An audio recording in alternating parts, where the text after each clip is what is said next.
So you started shooting with your Panasonic S5 or S5IIX or whatever, any of the L mounts, and you want a nice portrait prime lens, and that looks cinematic, and you can do a little bit of both.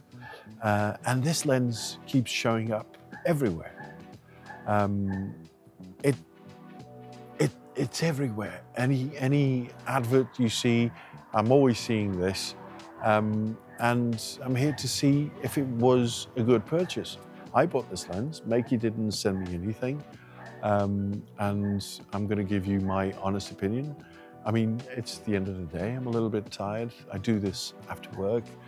I set everything up and I do everything, but it's fun and I like doing this. So today we're going to be looking at this lens here, the Meike 85mm 1.8 f1.8 full frame autofocus for L mount. It's one of the first full frame autofocus L mount third-party lenses out there. This is the Pro 2 version, which has a really nice aperture ring, and it's got a few other features, so let's go into that. One of the things I like is it's got the aperture ring. It is weather sealed, so you can see here the gasket. It's properly weather sealed, so sand, dust, rain, it doesn't really matter. It's a very bright lens at 1.8. It's not a 1.4 like my Sigma. I mean, even if we start comparing these, my Sigma, it's a full metal, this is an art lens, a full metal build lens, whereas this one is a plastic lens. It's okay. I mean, for the price that you're paying for this, I paid 299 euros for this lens. If you grab the equivalent from Lumix, it costs you twice as much. A Sigma costs you 3 or 4 times as much. It's a very well-built lens. I mean, I like the way it works. This is a very simple but very well thought out lens. The focus ring is quite smooth, maybe a little bit too light for me. I like the sense of a heavier focus ring like we have on cinema lenses, but it's still quite nice. The aperture ring has clicks to it. You can hear them. And the auto position actually gives you a little bit more of a push to move than the other one. So you'll know that you've moved from auto to 16, and you won't do it accidentally. It's got an autofocus manual focus switch like most other lenses do, and it's stocky, it's short, it's not heavy, it's less than half a kilogram, and I mean it's a nice piece of kit.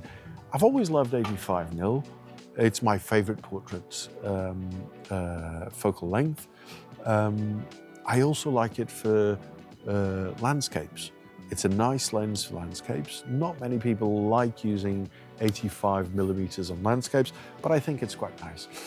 The other good thing I like about this lens is it's lightweight, it's small, it's got a 62mm filter thread. I wish it was a 67, it's more common, but it's quite nice. I use step-up rings for this.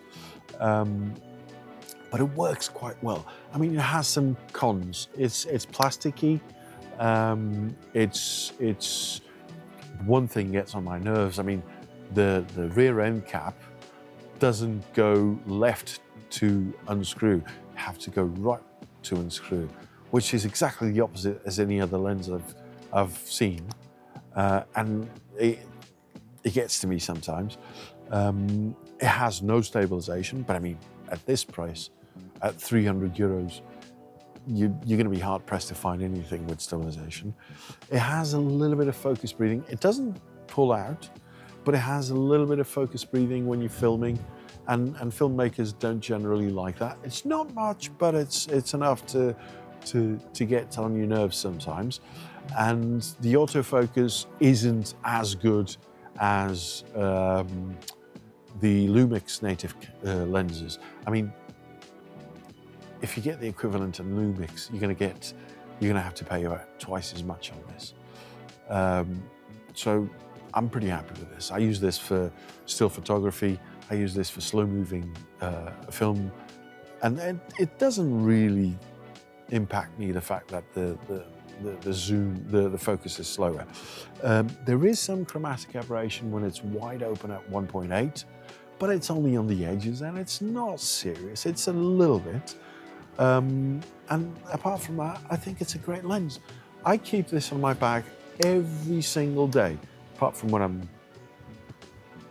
reviewing it. Every single day it's in my bag, in my go bag.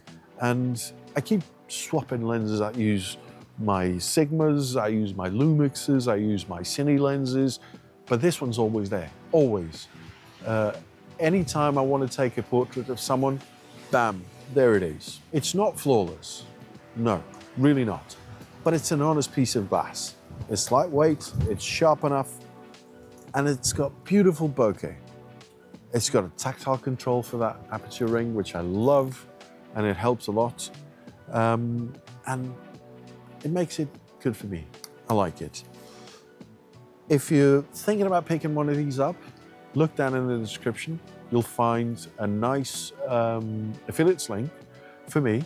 I mean, you're not going to pay any extra, but it'll help. I don't get these lenses from the manufacturers.